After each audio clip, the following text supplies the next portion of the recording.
کابل از شهرهای بی‌نظم کشور.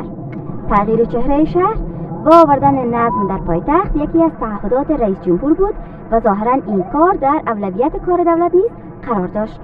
دیدگاه شهری ما به صورت اساسی در حال انسجام است.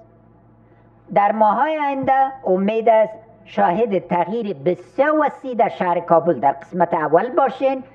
این شهر زمانی نظم داشت، قانون حاکم بود و آلوده دیده نمیشد، اما فرهنگیان و باشندگان کابل از بی‌نظمی‌های شهری و آلودگی‌های کم پیشینه در پایتخت انتقاد می‌کنند.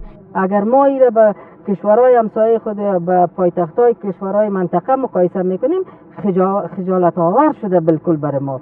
کابل شاید تنها پایتختی باشد که رمه‌های گوسفندان، چوب و زغال فروشی‌ها و فروشندگان مواد خوراکی بیشتر جاده‌های این شهر را بی‌نظم ساختند.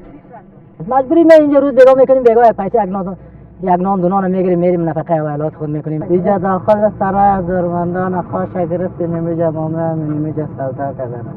انبار شدن زباله‌ها در داخل شهر از زیبایی این شهر کاسته است. همین چرکی و چتلی را کجا که ما پاک میکنیم با در کس میگیره فرد مسرک مندازن. کابل که ظرفیت زندگی در حدود 1 میلیون تن را دارد، حالا بیش از 5 میلیون تن را در خود جا داده است. بندش جاده‌های کابل از عمده‌ترین مشکلات پایتخت نشینان است.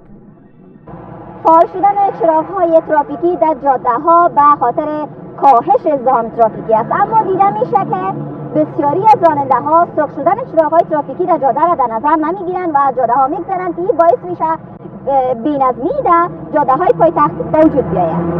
په دې برخه کې ډېر زیات کار ته ضرورت دی چې له هر اړخه ښاري فرهنګ رایج سي. زورمندی‌ها، زورگویی‌ها و زورمداری‌ها است که سبب تطبیق برنامه‌های شهرواری کابل میشه. دیوارهای سمنتی و گشت و گذار موترهای زیرهی و یا بیشماره با افراد مجهز با سلاح‌های سبک و سنگین نشانه‌های دیگری هستند که بر بی‌نظمی‌های این شهر می‌افزایند.